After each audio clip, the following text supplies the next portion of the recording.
Welcome to encourage India AS. ನಮ್ಮ ಕನ್ನಡ ನಾಡಿನ ಸಮಸ್ತ ಪರೀಕ್ಷಾ ಆಕಾಂಕ್ಷಿಗಳಿಗೆ ಕನ್ನಡ ರಾಜ್ಯೋತ್ಸವದ ಶುಭಾಶಯಗಳು. ಇಲ್ಲಿ ನೋಡಿ, ನಾವು ಈ ವಿಡಿಯೋಲಿ ಏನೇನು ಡಿಸ್ಕಸ್ ಮಾಡ್ತೀವಿ ಅಂದ್ರೆ, what happen to today's KS hearing ಅಂದ್ರೆ ಇವತ್ತು 4 ನವೆಂಬರ್ನಲ್ಲಿ ಕೋರ್ಟ್ ಕೇಸಲ್ಲಿ KS ಪ್ರೊಸೀಡಿಂಗ್ಸ್ ಏನೇನಾಯಿತು ಅದ್ರ ಬಗ್ಗೆ ತಿಳಿಯೋಣ.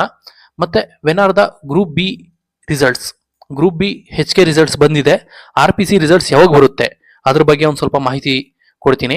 ಮತ್ತೆ KS ಯಾವ ಸ್ಟೇಜಲ್ಲಿ ಇದೆ, ಇವ್ಯಾಲ್ಯೂಯೇಷನ್ ಆಗಿದೆಯಾ ಇಲ್ವಾ, ರಿಸಲ್ಟ್ಸ್ ಯಾವಾಗ ಬರುತ್ತೆ ಅದ್ರ ಬಗ್ಗೆ, ಮತ್ತೆ KS ರಿಸಲ್ಟ್ಸ್ ಯಾವಾಗ ಅನೌನ್ಸ್ ಆಗಬಹುದು ಅದ್ರ ಬಗ್ಗೆ, ಮತ್ತೆ AC SAT ರಿಸಲ್ಟ್ಸ್ ಬಗ್ಗೆ, ಮತ್ತೆ what is schedule to be happen on November 25.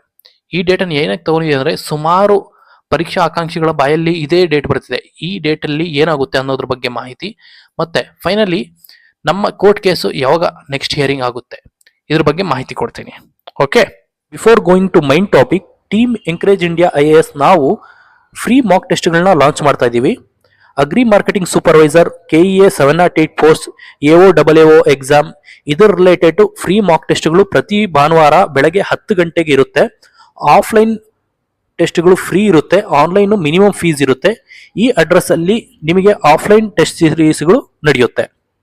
ಇದನ್ನೆಲ್ಲ ಡಿಸ್ಕಸ್ ಮಾಡೋದಕ್ಕಿಂತ ಮುಂಚೆ ಸ್ವಲ್ಪ ಹಿಸ್ಟ್ರಿನ ತಿಳಿಯೋಣ. KS ಕೋರ್ಟ್ ಕೇಸ್ ಯಾವಾಗಿಂದ ಸ್ಟಾರ್ಟ್ ಆಯಿತು, ಏನೇನೆಲ್ಲ ಆಯಿತು ಅಂತ ಒಂದು ಕ್ರಿಸ್ಪ್ ಆಗಿ ಇನ್ಫಾರ್ಮೇಶನ್ ಕೊಡ್ತೀನಿ. ಏನಂದ್ರೆ, ಮಧು BN ಅವರು KS 384 ಗೆಜೆಟೆಡ್ ಪೋಸ್ಟ್ಗಳ ರಿಸರ್ವೇಶನ್ ಪಾಲಿಸಿ ಬಗ್ಗೆ ಒಂದು ಕೇಸ್ ಹಾಕ್ತಾರೆ ಅಗೇನ್ಸ್ಟ್ ಸ್ಟೇಟ್ ಆಫ್ ಕರ್ನಾಟಕ. ಅದರಲ್ಲಿ ಏನಂದ್ರೆ, ಈ ನೋಟಿಫಿಕೇಶನ್ ಅಲ್ಲಿ 56% ಏನು ರಿಸರ್ವೇಶನ್ ಪಾಲಿಸಿ ಅಡಾಪ್ಟ್ ಮಾಡ್ಕೊಂಡಿದ್ದಾರೋ, ಈ reservation policy against Indira Sawhney judgement ಹೋಗುತ್ತೆ ಅಂತ ಹೇಳ್ಬಿಟ್ಟು ಇವ್ರು ಕೇಸ್ ಹಾಕ್ತಾರೆ. ಇದರಲ್ಲಿ ಏನಾಗಿರುತ್ತೆ ಅಂತ ಹೇಳಿದ್ರೆ, ಇಲ್ಲಿ ನೋಡಿ, 50% should be given as A cap for reservation and 50% should be given for the general category reservation. So ಇದರಲ್ಲಿ ಕರ್ನಾಟಕ ಗೌರ್ಮೆಂಟ್ ಏನ್ ಮಾಡುತ್ತಂದ್ರೆ, SC ಅವರಿಗೆ 15% ಇಂದ 17%ಗೆ ರಿಸರ್ವೇಶನ್ ಜಾಸ್ತಿ ಮಾಡುತ್ತೆ, 2% ಇನ್ಕ್ರೀಸ್ ಮಾಡುತ್ತೆ. ಮತ್ತೆ ST ಅವರಿಗೆ 3% ಇಂದ 7%ಗೆ ರಿಸರ್ವೇಶನ್ ಇನ್ಕ್ರೀಸ್ ಮಾಡುತ್ತೆ. ಸೊ ಇಲ್ಲಿ 2 ಮತ್ತೆ ಇಲ್ಲಿ 4, ಟೋಟಲಿ 6% ರಿಸರ್ವೇಶನ್ ಇಲ್ಲಿ ಇನ್ಕ್ರೀಸ್ ಮಾಡುತ್ತೆ. ಇದೇನಾಗುತ್ತೆ ಅಂದ್ರೆ, ಒಂಥರ ಜನರಲ್ ಕ್ಯಾಂಡಿಡೇಟ್ಸ್ಗೆ ಒಂಥರ ಲಾಸ್ ತರ. ಸೊ ಅವರಿಗೆ ಇರುವ 50% ಅಲ್ಲಿ 6% will be going to SC and ST candidates. ಇಲ್ಲಿಂದ ಎಲ್ಲ ಸ್ಟಾರ್ಟ್ ಆಗುತ್ತೆ. ಓಕೆ, ನೆಕ್ಸ್ಟ್ ಇದಾದ ಮೇಲೆ ಇವಾಗ ಕೋರ್ಟ್ ಪ್ರೊಸೀಡಿಂಗ್ಸ್ ಏನ್ ನಡೀತು ಇವತ್ತಿಂದು ಅಂತ ಹೇಳಿದ್ರೆ, ಇವತ್ತು ಕೋರ್ಟಲ್ಲಿ when the case had been came, ಇದು ಹಿಯರ್ ಮಾಡೋಕ್ಕೆ ಆಗಿಲ್ಲ. ಏಕೆ ಅಂದ್ರೆ, due to the lack of time court ಈ ಕೇಸನ್ನು ಹಿಯರ್ ಮಾಡೋಕ್ಕಾಗಿಲ್ಲ. ನೆಕ್ಸ್ಟ್ ಡೇಟ್ ಕೊಟ್ಟಿದ್ದಾರೆ. ನೆಕ್ಸ್ಟ್ ಡೇಟ್ ಯಾವಾಗಂದ್ರೆ 18 ನವೆಂಬರ್. ನೋಡಿ, ಇಲ್ಲಿದೆ 18 ನವೆಂಬರ್ಗೆ ನೆಕ್ಸ್ಟ್ ಕೋರ್ಟ್ ಹಿಯರಿಂಗ್ ಇರುತ್ತೆ. Okay, so this is the stage of KS proceedings. ಈ ಕ್ಯಾಲೆಂಡರ್ನ ಅಬ್ಸರ್ವ್ ಮಾಡಿ.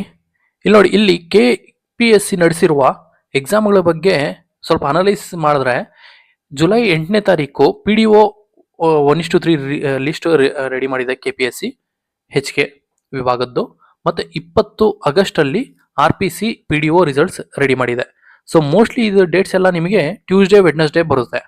ನೆಕ್ಸ್ಟ್ ಕಮಿಂಗ್ ಟು ಅಕ್ಟೋಬರ್ 8, 23, 29ಕ್ಕೆ assistant director of factories, assistant engineer civil BBMP, assistant director land records, assistant director industries and commerce and geologist and backward classes officers, ಇದ್ರದ್ದು ಲಿಸ್ಟ್ಗಳು ಈ dates ಅಲ್ಲಿ ready ಆಗಿಬಿಟ್ಟು KPSC ತಲುಪಿಸಿದೆ.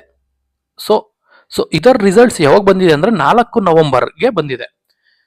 So as per this trend, ಈ trend ಅನ್ನು ನಾವು observe ಮಾಡಿದ್ರೆ, ಇನ್ನು KPSC group B RPC results ಯಾವಾಗ ಬರ್ಬೋದು, KS ರಿಸಲ್ಟ್ಸ್ ಯಾವಾಗ ಬರ್ಬೋದು, AC SAT ರಿಸಲ್ಟ್ಸ್ ಯಾವಾಗ ಬರ್ಬೋದು ಅನ್ನೋದ್ರ ಬಗ್ಗೆ ಒಂದು ಸ್ವಲ್ಪ ಅನಲೈಸಿಸ್ ಪ್ರಾಕ್ಟಿಕಲ್ ಅಲ್ಲಿ ನಾವು ನೋಡಿದ್ರೆ, ಇಲ್ಲಿ ನೋಡಿ, 12 ಅಥವಾ 19ಗೆ ಗ್ರೂಪ್ ಬಿ RPC ರಿಸಲ್ಟ್ಸ್ ಬರಬಹುದು. Next KS, if court gives positive response towards KS results 19 ಇಲ್ಲ 25ನೇ ತಾರೀಕು ಬರ್ಬೋದು. 1:3 list. I am not towards or against any aspirants. I am just telling you what is the practically going on here about the KPSC results. Okay, ಮತ್ತೆ ನಾವು AC SAT results ಅನ್ನ ಯಾವಾಗ expect ಮಾಡ್ಬೋದು? AC SAT due to other factors like ನಿಮಗೆ interview ಇಲ್ಲ, so many things involve ಆಗಿರೋದ್ರಿಂದ ನಮಗೆ K P S C A C SAT ರಿಸಲ್ಟ್ಸನ್ನು ಒಂದು 2 or 3 weeks K S results ಬಿಟ್ಟ ಮೇಲೆ ನಾವು ಎಕ್ಸ್ಪೆಕ್ಟ್ ಮಾಡ್ಬೋದು. At the worst case K S results December first ವೀಕಲ್ಲಿ 1:3 ಲೀಸ್ಟ್ ಬರೋ ಚಾನ್ಸಸ್ ಇದೆ.